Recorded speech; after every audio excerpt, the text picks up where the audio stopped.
How is it that we find ourselves surrounded by such complexity, such elegance? The genes of you and me, the genes of you and me, are all made of DNA. We're all made of the same chemical DNA. We're all made of DNA. Hi, you're watching DNA Today, a multi-award-winning genetics podcast where we explore everything to do with genetics, from CRISPR to rare diseases to new research.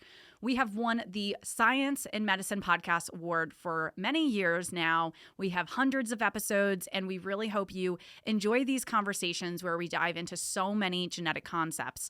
I'm Kira Deneen, a certified genetic counselor, and your host. We have an international perspective in this episode who is a leader in genetics in Qatar. We previously talked to the first certified genetic counselor who practiced in Qatar, Shenela Lakhani, in episode 109, which was many years ago at this point. But if you haven't yet, I really encourage you to check that interview out. Shenela is amazing. She actually ended up being one of my supervisors during my education. But in this interview, we are honored to have the director of the Qatar Genome Program, which is part of the Qatar Foundation, Dr. Saeed Ismail. Dr. Ismail was pivotal to the establishment of the Qatar Genome Program, a groundbreaking genome sequencing initiative that started in 2015. And get this, it's the largest program of its kind in the Middle East. The Qatar Genome Program was the first whole genome sequencing operation in the region to study genomes from people from Qatar and Arab countries. So, Dr. Ismail, thank you so much for coming on. We have quite a lot to talk about today. Thank you very much, Kira. It's a pleasure to be with you.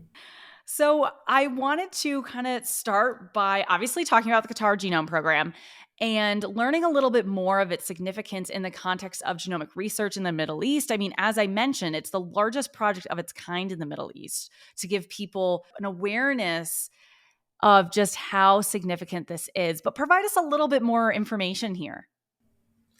Absolutely. So when we sequenced the first genome in 2015, I mean, we knew that we have a huge mission on our shoulders, not to only represent Qataris. It's a small nation on the Gulf, but we knew that we live in a largely underrepresented part of the world, the Middle East.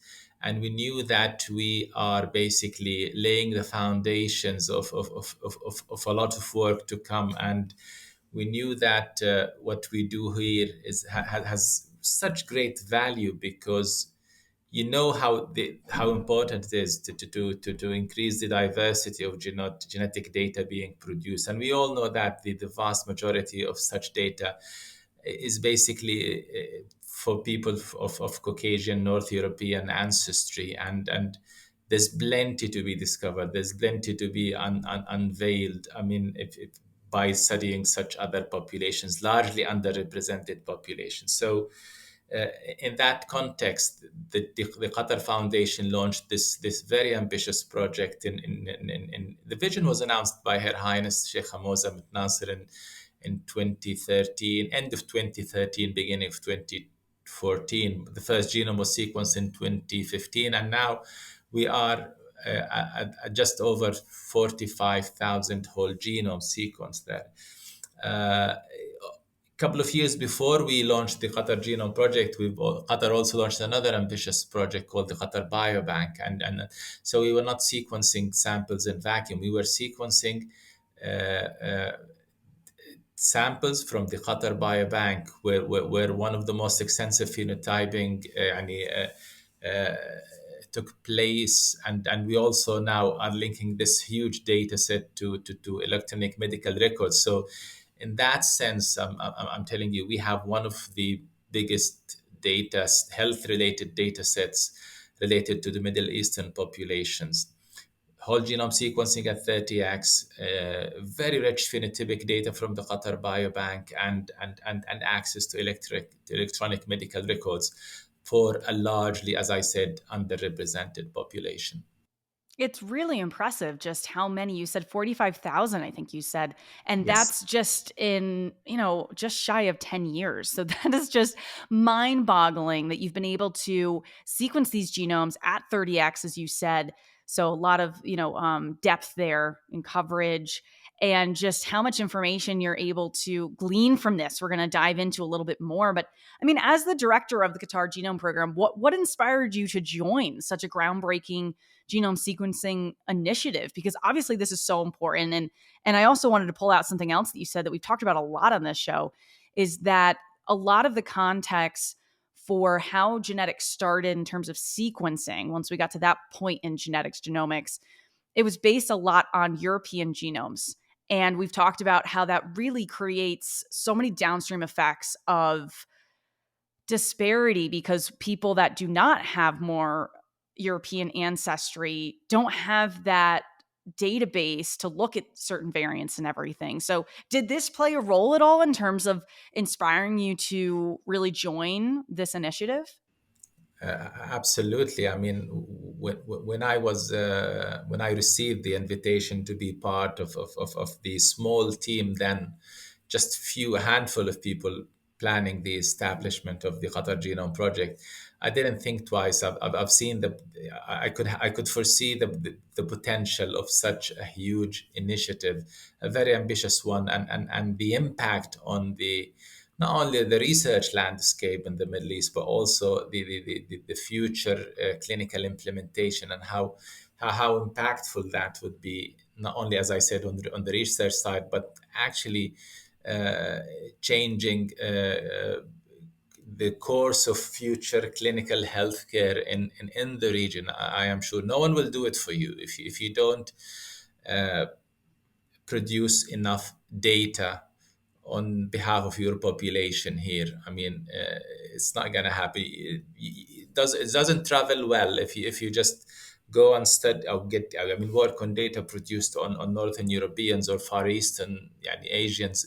It's not going to be very useful for you. So again, Qatar is a place with this ambition to become a hub for research and education and innovation and all that, and it's a place where uh, a critical mass of researchers have assembled, I mean, around this project, and took it on its shoulders to as again play that role on behalf of the Middle East. So I couldn't miss seeing the great opportunity of being part of such very ambitious project. And as we said, you've been doing this for almost 10 years.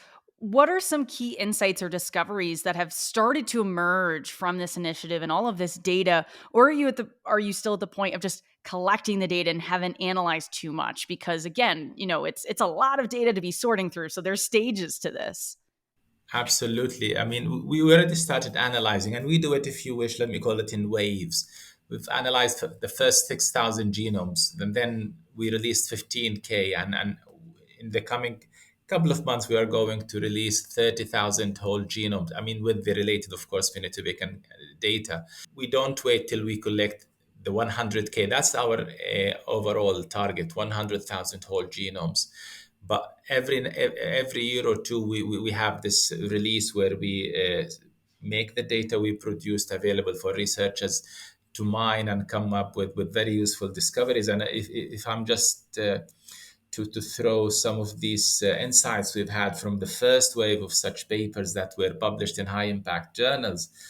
I mean, paper on population substructure by Yunus Mukrab and colleagues proved what we've already anticipated, that we are largely underrepresented in global databases. When we compare the data produced here from a population structure point of view, we prove that indeed we're not as represented as you would want. The Middle East, I mean, there are 400 to 500 million people living in that part of the world. So, and this is as we called it in one of our publications, the first cradle out of Africa. I mean, that's the first cradle for humanity when they left Africa, Eastern Africa in particular. They went to that part of the Arabian Peninsula, stayed there for a long while, and then spread all over the place, north, west, and east. And so this is a very important population to study,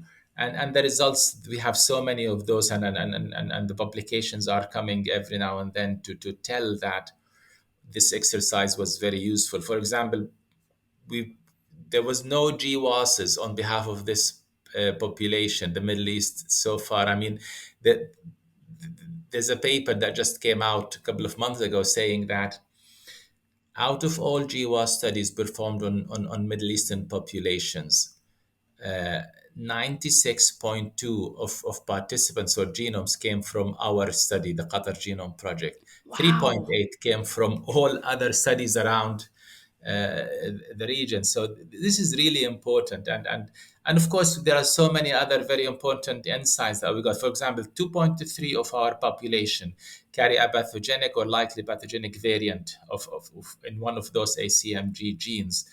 99.5% of our cohort have at least one pharmacogenomic actionable mutations in يعني, as some of our papers show. 3.6 of those for 13 drugs per patient.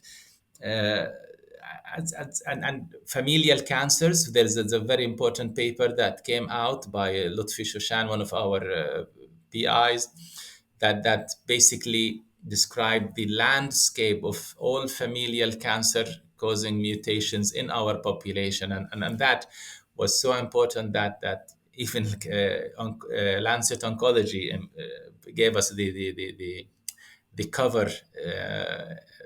I mean, for that issue, realizing the importance of adding such diversity to the global data sets. So, yes, we the first wave of papers just proved what we've already anticipated, that what we're doing here in Qatar is basically laying the foundations of future, of course, continuous research projects, but also implementation, whether it's at the pharmacogenomics side, whether it's polygenic risk scores, or whether it's familial cancer causing mutations, or ACMG genes, and the rest. So there's so many little stories here and there that are outlined in our papers.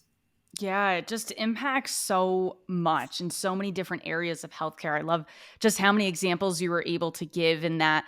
In order for people to have the ability to have personalized medicine, precision medicine, we need to be able to understand, okay, these are the variants that we're seeing in certain populations, and this is what these variants mean.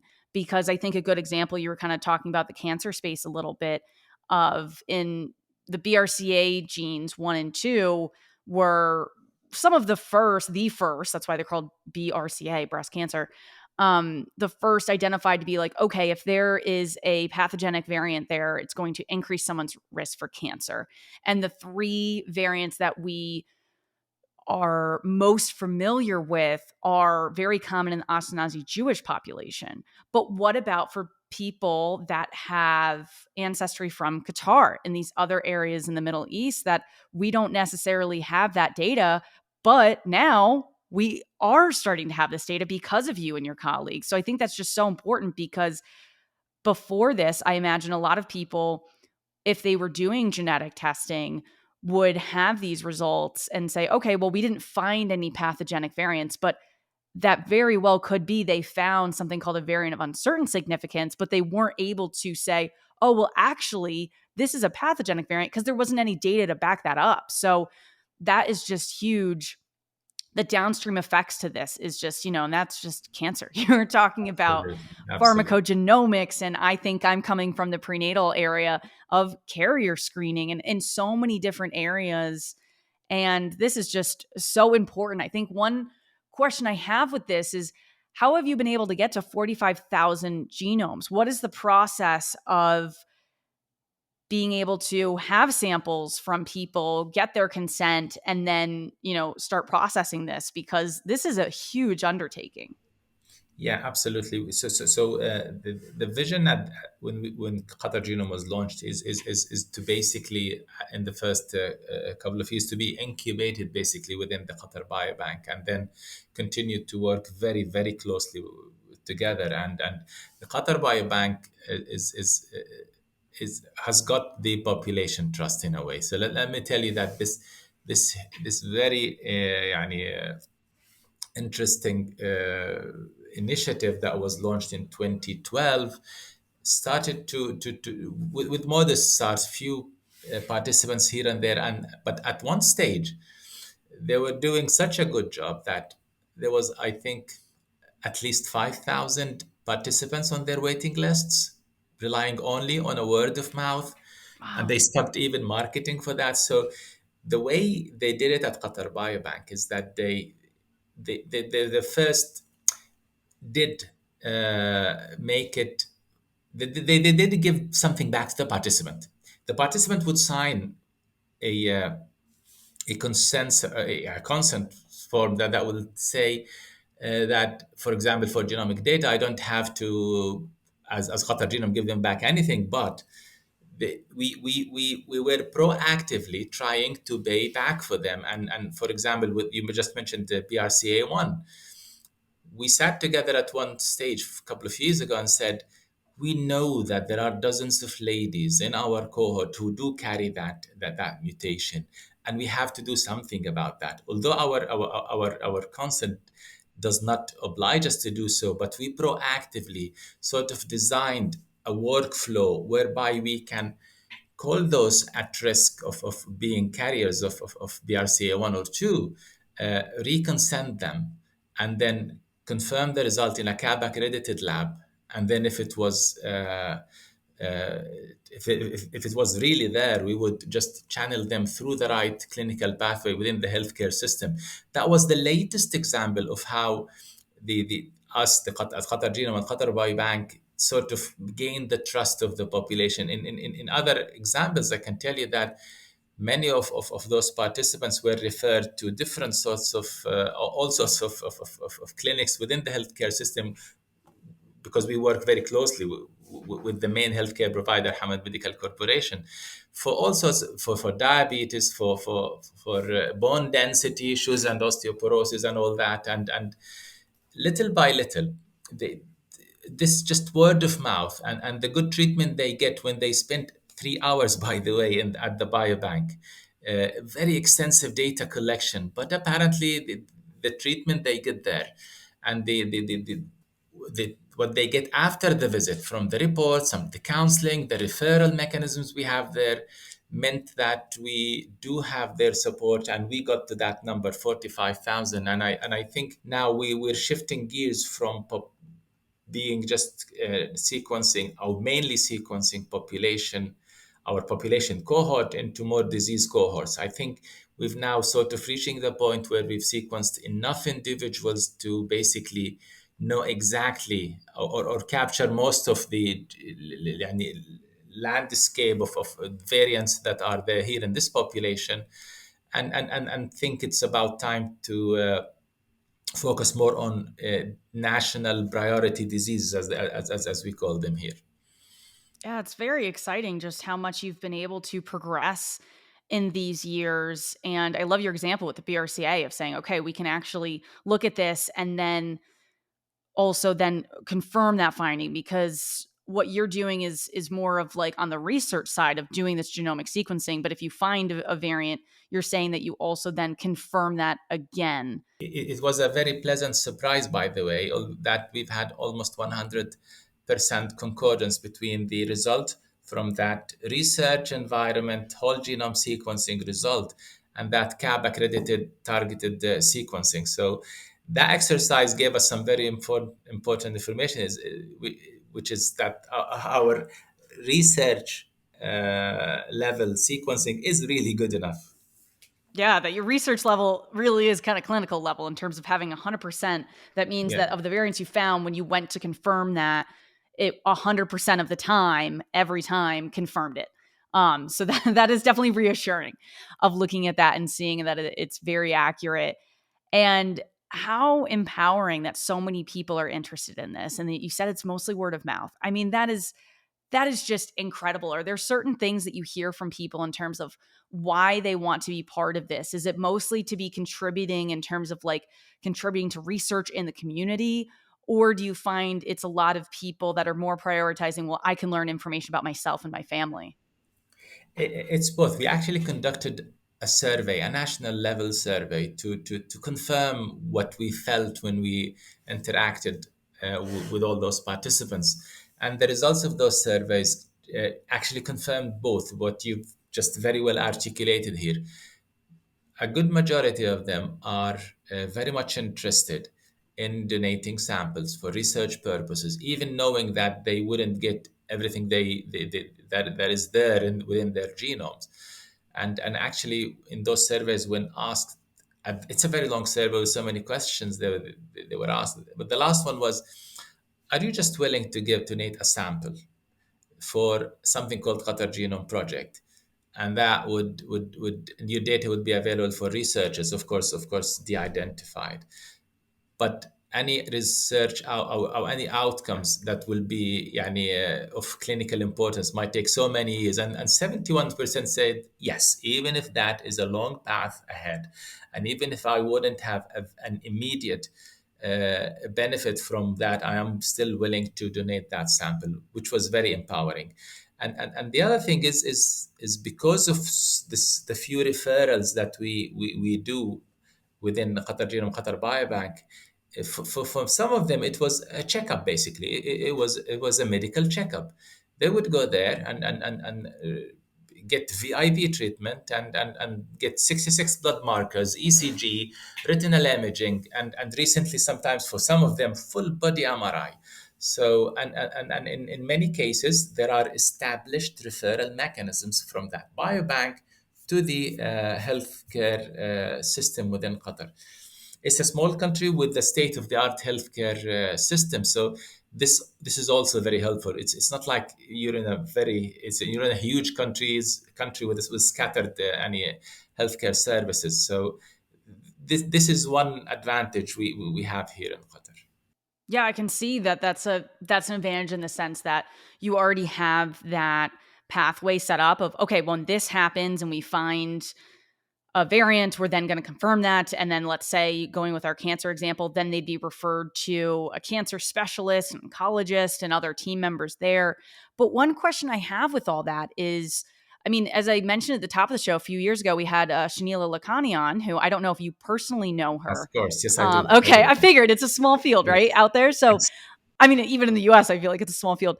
But I mean, how does that work? Because you're talking about all of this amazing accomplishments you guys have had.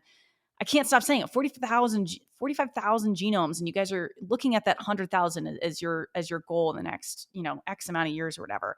But you only have so many people in healthcare, especially so many people in genetics. So how are you able to process all this information and be educating patients and everything when you have a small number of people that are specialized in genetics? Is it a lot of training other healthcare providers to be like, hey, you got to learn about this part, because there's only so many of us in genetics that work in Qatar?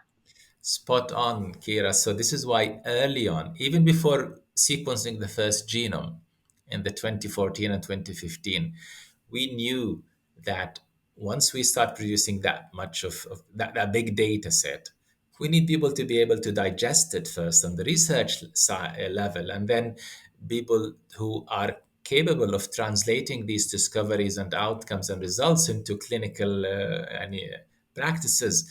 So this is why very early on in our program, we initiated a couple of graduate programs and encouraged others within the education system here in Qatar. For example, we partnered with Qatar University to launch one of the very few genetic counseling MSc programs in the region. And we knew if Qatar's vision is to become a pioneer in the implementation of precision health, as I always put it, we need a small army of genetic counselors who are at the forefront or the interface between clinicians, scientists, and patients.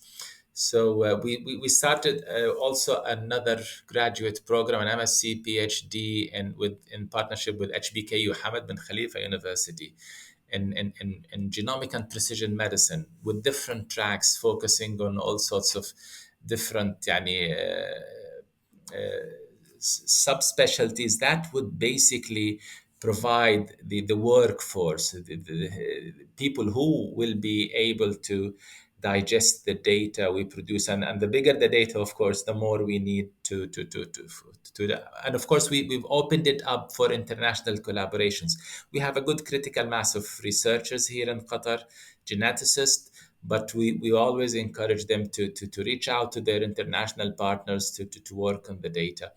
So did we get enough yet? And I think we have a critical mass, as I said, but we need more? Of course, yes, we do.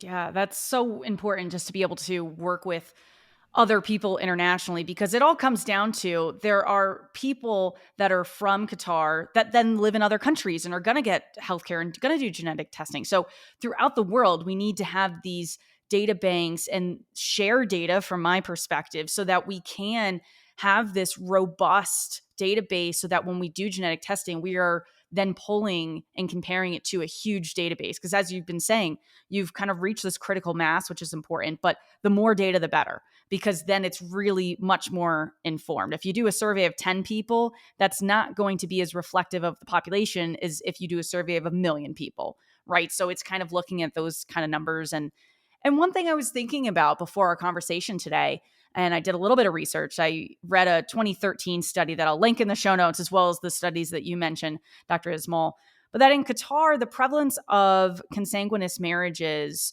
among married couples is about 62% is what I was reading. And most of those are first cousins. So how does the rate of consanguinity play a role in the prevalence of genetic conditions? And how does this play a role in terms of like the data sets you're looking at? Because this is higher than I would say the average country in the world. It is high across the region. Some studies is 50% more or less, but it is high compared to other places. Uh,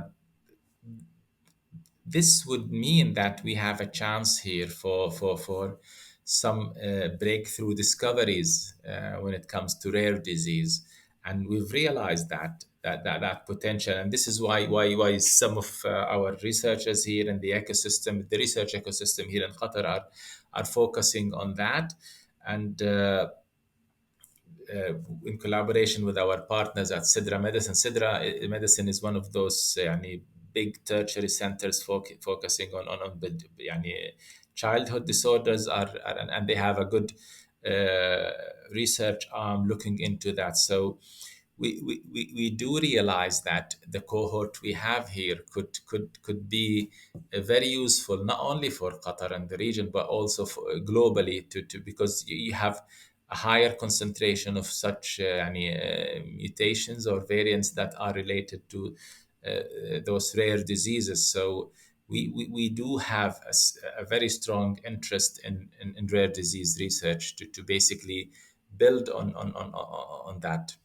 Yeah. And in terms of rare disease, too, even obviously it's really important to look at that rare disease and say, okay, how much can we learn about this? And then, continue on with research and treatment development and all that. But also, so many rare diseases, when we learn about them, we can then apply what we've learned to very general conditions or conditions that affect much more people. Now, rare diseases affect 1 in 10 people, at least in the US kind of thing. So, I would think in other countries it's more, other countries are less.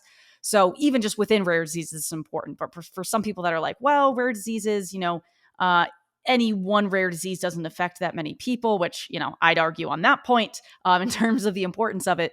But also there are things that, we could learn possibly that help us with learning about heart disease, diabetes, things that are affect, millions and millions of people. So I think this is just, so important in so many different aspects. I'm just so intrigued by this, and just I can't say enough. I'm so impressed, Dr. Ismail, that you've been able to really lead this effort in learning so much. And there is so much left to learn. I think that's kind of always the Absolutely. case in genetics, right? Absolutely. Yes. Any final thoughts that you kind of wanted to end us out with? Uh, just to say that actually I'll just start from what you've just said. There's plenty more to do. I mean, the more we do, the more we discover that there's still to be done, and the bigger the data is. And now with our efforts to link with electronic medical records, and with our efforts to sequence more disease cohorts, we do have a lot of work ahead of us. And one very important thing we just started a couple of years ago is that we started to sequence non-Qatari samples. We call them the LTRs, long-term residents, and anyone who stayed that number of years in Qatar, and most of those actually are Arabs, Middle Easterns. So we do now have a big data set belonging not only to Qataris, but people from all around the region, all the way from North Africa, Morocco, all the way to Iraq, the Levant, Egypt, Tunisia, Algeria, Yemen, Saudi Arabia, and so in the coming months or years, we do plan to expand on that angle, and engage more researchers from the region, and those who can't basically have such data from their own population. There's a very diverse expat community here in Qatar, and that enabled us to sequence representative samples, as I said, from the whole region. This is a huge part of the world. 400 to 500 million people live in this part of the world. And as I said, I couldn't stress it more, that as that paper who said that we produce more GWAS studies than the rest of the Middle East described it, it's really very, very underrepresented, this part of the world. And so I couldn't but be excited about the opportunities to come. And the other big thing that we are interested in addition to sequencing other samples for representing the whole region, is we're shifting gears now more also towards clinical implementation. The knowledge we have accumulated during the past few years enabled us now to go and talk to our clinical partners and tell them, look, we can do that. We can help you in some pharmacogenomic testing, point of care, genotyping of the genes affecting warfarin or clopidogrel metabolism. And so you can basically optimize the dose for your patient way quicker, and in some cases cut the hospitalization time from 7 days to 3 days, because you were able to reach that therapeutic window much quicker based on this information that we provided you, and that genotyping sort of point of care genotyping assay that we worked with you as a clinical care provider in this pilot. And this, so we have like 4 or 5 different clinical implementation pilots going through the healthcare system, and our clinical partners are excited about scaling up later on. So to cut a long story short, what is exciting for us ahead is more diverse data set representing, with more representation from the whole region, and the other thing is clinical implementation. I think that is just beautiful, and just how thrilling that we're at the point that we're at with all of this data, and so much more to come. And I think that clinical utility there of what we can actually use with this data to affect people's lives in such a positive way is just so exciting. So thank you so much, Dr. Ismail, for coming on, explaining all this, but more importantly, doing all the work. I think this is just amazing. And I think we'll have to have you back on when you hit that 100K number, because there'll be even more to talk about. I think that should be like a part 2. Will be a pleasure, Kira. Definitely. Well, thank you so much again, Dr. Ismail. Thank you. Thanks for watching DNA Today. To access all of our episodes, head over to dnatoday.com. We also have a lot of bonus content on there that you can enjoy. If you have any questions, comments, suggestions, guest pitches, you name it, send them in to info@dnatoday.com. We'd also really appreciate if you could take a moment to rate and review the podcast on Apple, Spotify, wherever you listen to the show. It really helps more nerds like yourself find the show. Also, if you like giveaways and other ways to connect with us, I recommend following us on social. We're at DNA Today Podcast. We also have a Patreon if you want to be the most level involved in the show. That's also at DNA Today Podcast. Thank you so much for listening and watching. Join us next time to learn and discover new advances in the world of genetics. We're all made of DNA. We're all made of the same chemical DNA. We're all made